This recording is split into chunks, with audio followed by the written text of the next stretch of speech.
Bomb cruise missile के हमले भी नहीं रोक पाया कई जगह पर इजराइल। हालांकि इजराइल ये भी कह रहा है कि 470 ड्रोन अभी तक यूएवीज उन्होंने हमारी तरफ भेजे हैं और 90% से ज्यादा हमने मार डाले हैं उनके यूएवीज। तो उधर से इजराइल का ये भी दावा है। इसमें सबसे ज्यादा घातक क्या रहा है सर? ड्रोन रहा है?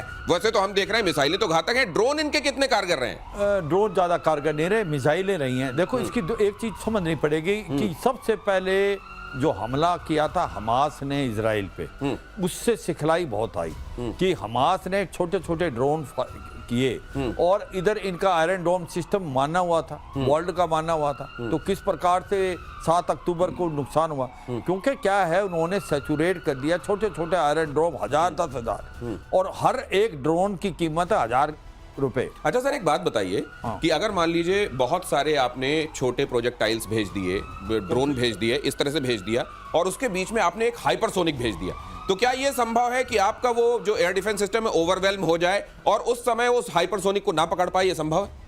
संभव है, मगर इसका भी इन्होंने तोड़ निकाल लिया है। मल्टी टीयर किया है, किस वेपन किसके लिए यूज करना है। अच्छा। ये किया। मैं आपको एक मिसाल, 2 चीजें मेरे को सुनना, ये बहुत जरूरी है हमारे दर्शकों को बताना कि जो हमास ने किया था तो इजराइल ने एक लेसन सीखा। एक ड्रोन जिसकी 1000 कीमत है, आप 10 लाख की एक मिसाइल उस पर मार रहे हो, तो ये नहीं चलेगा। तो उन्होंने भी मल्टी लेयर्ड सिस्टम बनाया और भारत ने इसको जल्दी सीखा। जब भारत की लड़ाई हुई पाकिस्तान के साथ कॉन्फ्लिक्ट, जिसको ऑपरेशन सिंदूर है, तो पाकिस्तान ने जितने भी ड्रोन मिसाइलें रॉकेट भेजे, हमने उनको हमारे इंटीग्रेटेड एयर डिफेंस सिस्टम से उसको नकारा कर दिया। आकाश वो नहीं बताता हूं, वो उसकी वजह है। उसकी वजह पहले S-104, उसके बाद बैरक मिसाइल, उसके बाद आपका आकाश तीर, उसके बाद आपका ZU-23 mm ट्विन बैरल, उसके बाद L-70, उसके बाद एंटी ड्रोन। जैसा आपका मान लो जैसा खतरा वैसा इलाज। एब्सोल्युटली। और सुनो, उसके अंदर क्या हुआ, जब ड्रोन आए तो हमने एंटी ड्रोन किया, जब उनकी मिसाइलें आई तो S-400 किया, जब छोटे रॉकेट तो सर ये तो हम तो कॉन्फ्लिक्ट वाली सिचुएशन में कभी कभार जाते हैं। इजराइल तो हमेशा इस तरह की सिचुएशन में रहता है, वो तो ज्यादा तैयार होगा। एयर मार्शल श्रीवास्तव, ऐसा है, बिल्कुल सही बताया जनरल श्रीवास्तव ने। एक्चुअली ये है कि आपने एक सवाल पूछा जो मूलभूत सवाल था कि अगर ड्रोन्स आ रहे हैं और हाइपरसोनिक मिसाइल्स आ रही हैं और SRBMs आएंगे, इनका एंगेजमेंट कैसा होगा। ये जो हमारा, जैसे हमारे पास IACCS था और आकाश तीर था जो बहुत पॉपुलर हुआ, उसी तरह इनके पास भी एक नेशनल एयर डिफेंस नेटवर्क है, उनके पास पहले था। उस पर ये सारे वेपन्स लगे रहते हैं। तो हाइपरसोनिक मिसाइल को एंगेज करने के लिए एरो काम आएगा, थार्ड काम आएगा, एरो 1 एरो 2 काम आएंगे। अगर SRBM टाइप की कोई चीज आती है तो उसके लिए आपका डेविड स्लिंग काम आएगा। उसी डिपेंड करता है किस तरह की मिसाइल आ रही है और जो मिसाइल आएगी उसके हिसाब से। और ये भी पता रहता है, कॉस्ट एलिमेंट जरूर रहता है, मैंने बताया ना, दाम वाला। जो आपकी चींटी को मारने के लिए हाथी का इस्तेमाल ना हो, बैलिस्टिक मिसाइल आएगी, उसका दाम ज्यादा होगा, मैं उसी हिसाब से मारता हूं। ये इंटरसेप्टर मिसाइल होती है। अच्छा, हाँ, हमारी मिसाइल इंटरसेप्टर मिसाइल है, उनकी मिसाइल अटैक मिसाइल है, ऐसे मान के चलिए। ओके, तेल अवीव पर हमला। ये जरा ये खबर देखिए, तेल अवीव पर ईरान का बड़ा हमला। मिसाइल गिरने के बाद बिल्डिंग में लगी आग। लगातार तेल अवीव निशाना बना हुआ है। आग के साथ धुएं का गुबार भी यहाँ दिखाई दिया। और ये जगह तो सर, इन जगहों पर ये कोई खाली जगह नहीं है, ये बस्ती वाला इलाका है, भरा हुआ इलाका है। इन जगहों पर, कई जगहों पर, और बहुत सारा लीक थ्रू दिख रहा है। इसका मतलब क्या ये माना जाए कि फॉक्स न्यूज की उस बात में भी असर है कि यहाँ वो इफिशियंसी नहीं दिखाई दे रही आयरन डोम की जिसके लिए वो माना जाता है? यहाँ पर मैं एक बात कहना चाहूंगा, मैं थोड़ा सा इससे अलग कहना चाहूंगा। एफिशिएंसी ऐसे नहीं है कि अगर आपने 500 मिसाइल्स भेजी और 50 लीक थ्रू कर गई। इजराइल में स्ट्रेटेजिक डेप्थ नहीं है। इजराइल में जो भी पॉपुलेशन है एक पर्टिकुलर एरिया में कंसंट्रेटेड है और ये अटैक कर रहे हैं सिविलियन इंफ्रास्ट्रक्चर को। थोड़ा ये फर्क है। और तीसरा फर्क ये है कि इजराइल ने मीडिया को वहां एक्सेस दी है। अच्छा। वहां लोग अपनी चीजें बना करके भेज रहे हैं। ईरान से आपको कोई चित्र नहीं आ रहा है। अच्छा, कोई मीडिया नहीं प्रेजेंट है। तो ईरान में क्या हो रहा है उसका आपको पता भी नहीं चल रहा है। और ईरान के अंदर सर, ये लेकिन अगर इलाका स्ट्रेटेजिक डेप्थ नहीं है, इलाका छोटा है, तो ज्यादा आसान होना चाहिए सर एयर डिफेंस के लिए। मुश्किल होता है। एक भी मिसाइल लीक थ्रू की। देखो, 2 बातें आप बहुत अच्छा बता रहे थे एयर मार्शल साहब कि हो क्या रहा है, क्योंकि टेल अवीव पे ही हमला कर रहे हैं। टेल अवीव पे 10% तो पेनिट्रेट कर ही देंगी।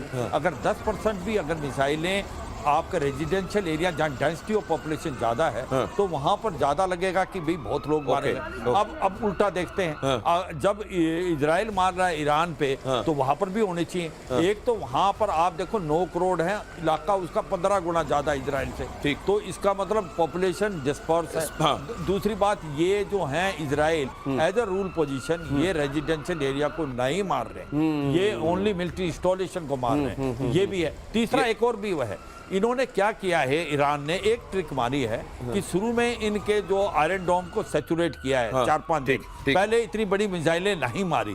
अब जब आयरन डोम भी थोड़ा सा सैचुरेट हो गया है और थोड़ा स्लगिश हो गया है, अब इसने अपनी जो हाइपरसोनिक मिसाइलें निकाली और वो भी एक रेजिडेंशियल एरिया में, छोटा एरिया, डेंसिटी ऑफ। सर लेकिन ये फटीग सेटिंग तो इसी इंसान में होनी चाहिए, ये तो मशीन, और अगर ऑटोमेशन है तो फिर क्यों होना चाहिए? आता हूं आपके पास, मिडिल ईस्ट में परमाणु आपदा का बड़ा खतरा, IAEA प्रमुख राफेल ग्रोसी ने दी चेतावनी, बुशर एटमी ऊर्जा प्लांट पर अटैक की आशंका पर बोले इजराइल ने हमला किया तो होंगे विनाशकारी परिणाम। ये तो हम लगातार बात कर रहे हैं कि उधर IAEA की तरफ से कुछ आपको अलग ही सुर हमेशा सुनाई देता है, लेकिन सर ये IAEA की चिंता जायज है क्या? इनका तानपुरा बजता रहता है, वो जो कहते हैं ना तानपुरा बजता रहेगा, वो चलने दीजिए बैकग्राउंड में, उसकी भी जरूरत है। ये हमेशा कहने की कोशिश कर रहे हैं बड़ा गड़बड़ हो जाएगा, बड़ा गड़बड़ हो रहा है। अब उस गड़बड़ को रोकने के लिए अगर हम नेतन्याहू की बात सुनेंगे तो वो कह रहे हैं जब तक नहीं गए। हाँ, एक बात मैं कहना चाहूंगा साफ साफ कि इन्होंने जो इजराइल अटैक कर रहा है वो इसलिए कर रहा है कि उनकी मिलिट्री कैपेबिलिटी या कैपेसिटी खत्म हो, तो वो उनके लॉन्चर्स पर, उनके साइलोस पर, उनके मिलिट्री इंस्टॉलेशंस पर, उनके साइंटिस्ट पर, उन पर अटैक कर रहा है चुन चुन के।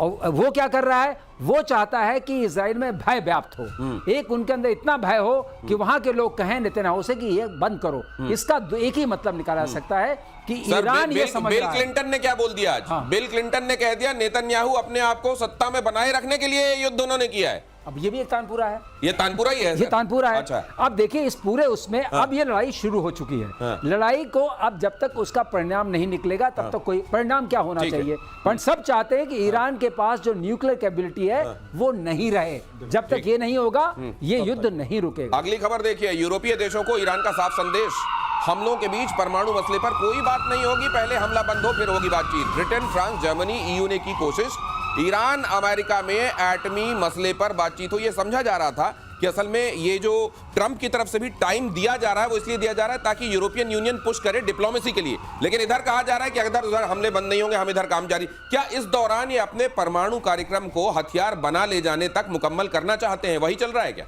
कुछ भी हो सकता है। देखो सच्चाई ये है कि कहीं ना कहीं ईरान में दो बातें हैं। एक तो सच्चाई है कि क्यों 14 दिन का टाइम दिया अमेरिका ने, अमेरिका इस लड़ाई में दाखिल नहीं होना चाहता और जब तक उसको पुश नहीं किया जाए, उसको पता ये दलदल है, फंस गए, एक बार अंदर घुस के तो निकलना मुश्किल है। इसलिए अब ये European union, UK, France, Germany वो कोशिश कर रहे हैं किसी तरीके से बातचीत से कोई नतीजा निकले, मगर ईरान अभी जो है वो चालाकी दिखा रहा है। ईरान कह रहा है कि पहले बंद कराए इजराइल हमले करने, इसका मतलब ब्रीदर मिल जाएगा, इसका मतलब थोड़ा रिवाइव करने का टाइम मिल जाएगा, इसका मतलब है कल को कुछ बम भी बना सकते। देखो एक चीज में फर्क है, IAEA ये नहीं परख पाई आज तक ईरान 60% से ज्यादा इनरिचमेंट यूरेनियम की कर पाया, और इसके बाद ये 5 से 10 दिन के अंदर क्रूड बम तो बना ही सकता है। और ये भी सच्चाई है अगले 2-3 महीने में अगर वो इसी प्रकार इनरिचमेंट करता तो 90% कर सकता तो सर है। ये मेरे को समझाइए, आपने जो बात कही है NPT पे दस्तखत भी कर दो, और साथ में हथियार भी बना लो, ये कैसे होता है सर? आपने देखा ना जब 2018 में इजराइल ने इसी पोल को खोलने के लिए वहां पर जाके उनके दस्तावेज निकाल के सामने रख दिए थे, बिल्कुल 50,000 पेजेस और 163 CDs निकाल दिए थे। तो इजराइल ने बताने की कोशिश की, जो भी आपको आश्वासन दिया जा रहा है ये आपको, मेजर गौरव आर्य का शब्द मैं प्रयोग कर लूं कि आपको चूरन खिलाया जा रहा है, आपको कहां कुछ जा रहा है, हो कुछ रहा है। तो इस चीज की आप बताइए, अगर मोसाद ने अपनी UAV की फैक्ट्री वहां लगा रखी है तो उनको क्या खबर नहीं होगी वहां क्या हो रहा है? वो तो जरूर खबर होगी।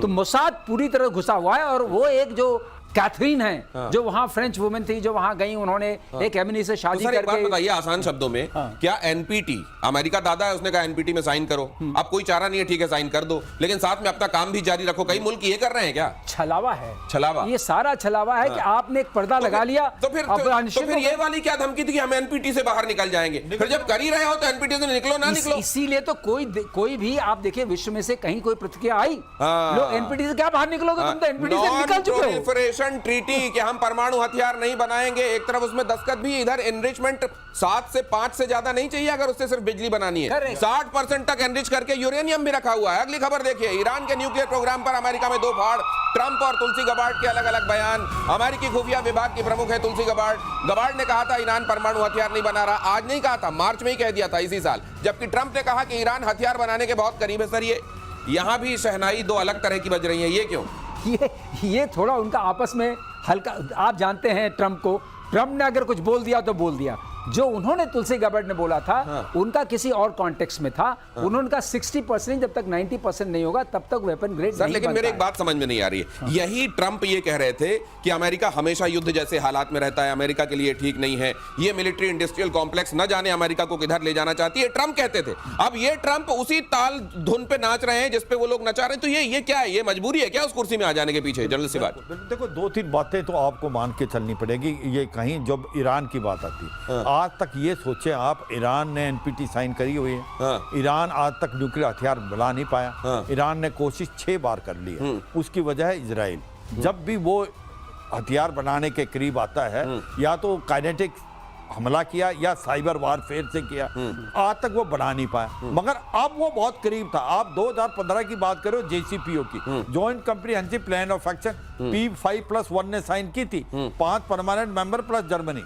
मगर 2018, मेरे को एक बात बताइए ना, लोग एक सवाल पूछते हैं, ये जवाब मिलना चाहिए उनको।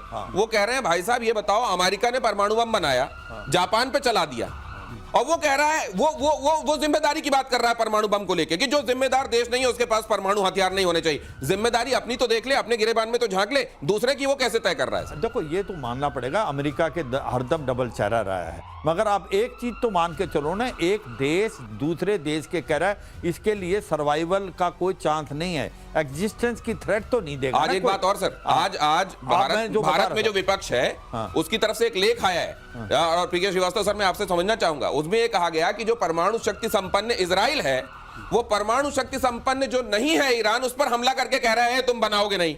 ये वाली बात कैसे समझ में आती है? और ईरान हमारा भी दोस्त रहा है। तो इसको समझने के लिए एक बात समझनी पड़ेगी, ईरान के ऊपर जो पहला वो आक्षेप है कि हिजबुल्ला, हमस और हूती, जो 3 टेररिस्ट आउटफिट्स हैं, उनको वो नर्चर करता है, उनको वेपन सप्लाई करता है, उनको वो सपोर्ट करता है और उनको वो पूरा ट्रेनिंग देता है। ये है कि नहीं है? ये सबको पता है। तो वो देश जो ऑलरेडी टेररिस्ट ऑर्गेनाइजेशंस को यूज कर रहा है एज ए स्टेट पॉलिसी, उसके पास परमाणु नहीं होने चाहिए, क्योंकि वो टेररिस्ट के हाथ में। तो फिर पाकिस्तान के पास क्यों होने चाहिए? यस, आपने ठीक कहा, पाकिस्तान के पास भी नहीं।